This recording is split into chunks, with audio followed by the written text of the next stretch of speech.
In this video, I'm going to show you how to sew a fluffy shag puppet pad. And these were really inspired by the OG Sesame Street characters like Cookie Monster and Oscar the Grouch because I'm a child of the 70s.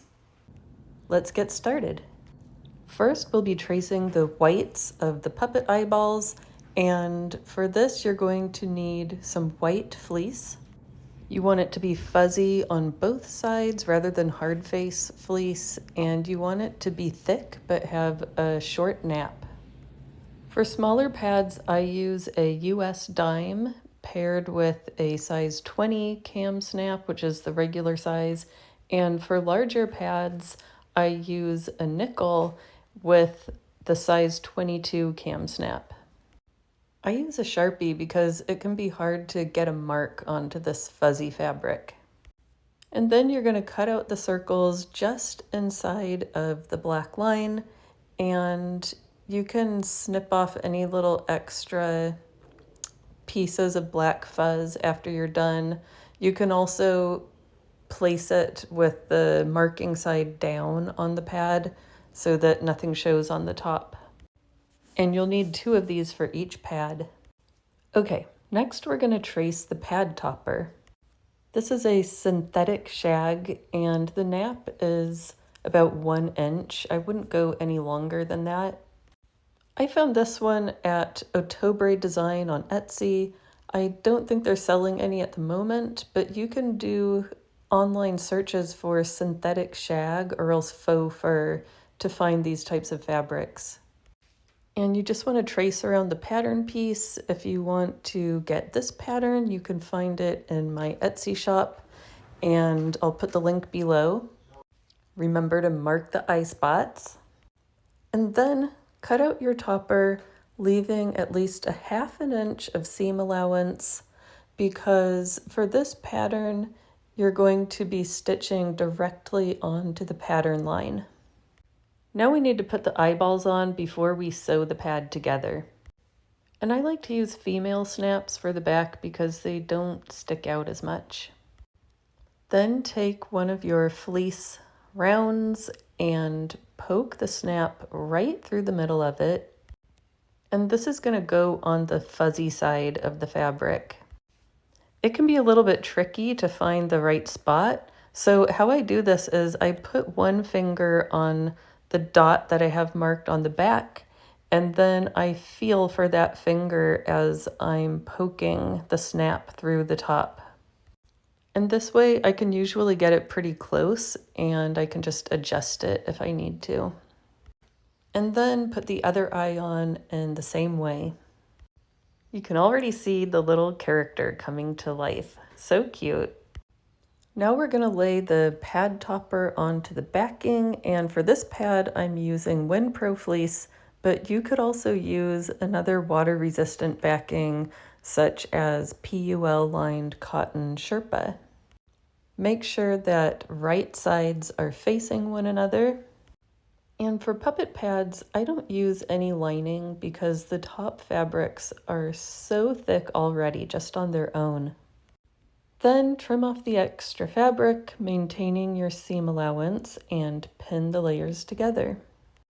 I tend to use more pins for the really fluffy puppet pads in order to avoid wrinkling and folding as I'm sewing the layers together.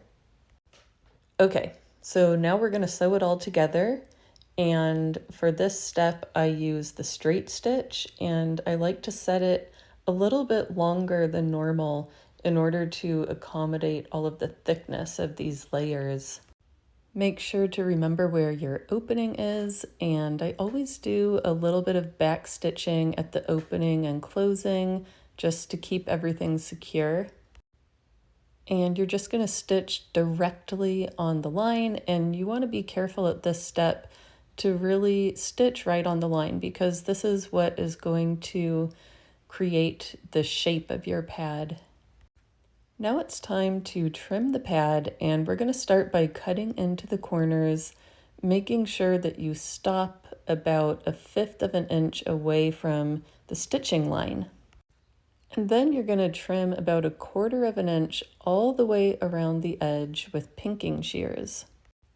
I always make the seam allowance a little bit longer at the opening, just so that there's more for the stitching to grab onto, and I know that opening is going to stay closed. I leave about 1/3 to 1/2 of an inch instead of 1/4 inch. Now it's time to turn the pad right side out, and I have a technique for doing this that helps to protect the stitches at the opening. So with one hand, you want to put your thumb through the opening, and then with the middle finger of the same hand, you want to put that on one end of the pad and touch it to your thumb that's inside of there so that your thumb can guide it through the opening hole. And then you just want to gently pull as much of the pad as you can through that opening hole until nothing else will go. Then you want to put the other end of the pad through the opening, and at this point you should just be able to pop it through pretty easily. At this point, I like to pull out some of the shag fibers that got caught in the seam so that the pad can have a really fuzzy appearance. And don't worry too much about the shape of the pad at this point because we're going to be using a tool to shape it in the next step. So for ironing synthetic shag, you need to make sure that your iron is set to synthetics or delicate fabrics. Okay, now we're ready to shape the pad. And in this video, I am using the Clover point-to-point turner. You just want to insert the turning tool inside of the opening and shape one area of the pad at a time, and then iron it after you shape it. And just go around the entire edge of the pad until the whole thing is smooth. Make sure that the opening is carefully folded in, and then I always place a pin there so that I can remember where the opening is when I'm sewing it and make sure that I stitch carefully there. And now we're ready to do the top stitching. I always begin top stitching with a quilter's knot so that the stitching doesn't come undone. And to do a quilter's knot, you want to use the straight stitch, but set the stitch length just a little bit more than nothing, and then take 3 or 4 stitches and you have a knot. For top stitching, you can either use the straight stitch or the serpentine stitch like I do. And if you don't know how to do that on your machine, you can Google the search term of serpentine stitch with the name of your sewing machine, and you should be able to find directions for the setting. For shag puppet pads, I always sew them upside down because it's really the only way that you can see how close you are sewing to the edge. You just want to sew all the way around the pad about 1/4 of an inch away from the edge, except when you get to the opening. I always go in a little bit closer to the edge just to make sure that I have caught all the fabric inside of my stitching. And at this point, we're almost done. There's just a few more finishing touches. For really fuzzy puppet pads, I always pull the loose ends of the top stitching threads from the back through to the front. And to do this, you get a straight needle and thread it with the loose ends, and you just pull them through to the front side, trim it, and then the ends get lost in the fluff and the back of the pad looks nice and smooth. At this point, I always iron the pad one more time because the shape can tend to get a little bit warped from the stitching. Now it's time to place the snaps, and here I'm using an industrial cam snap press, but you don't need the industrial one. You can also use a hand press and they work just as well. I usually just eyeball it, but you can also get out the pattern piece and mark exactly where you want the snaps to go. And it really doesn't matter if you place the male or the female snap on the right or left-hand side of the pad. That's totally up to you. But the part that is very important to get right is that if the male snap is facing the back of the pad, then the female snap needs to be facing to the top of the pad and vice versa. So now we're done. These pads can be laundered like any other pads. You can put them in the washing machine and even in the dryer on the low setting.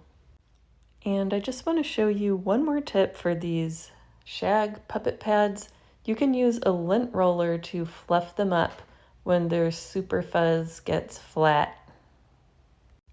Thank you so much for being here and for watching. If you want to get the puppet pad pattern, you can find it in my Etsy shop. I'll put a link for that below. And I'm wishing you happy sewing.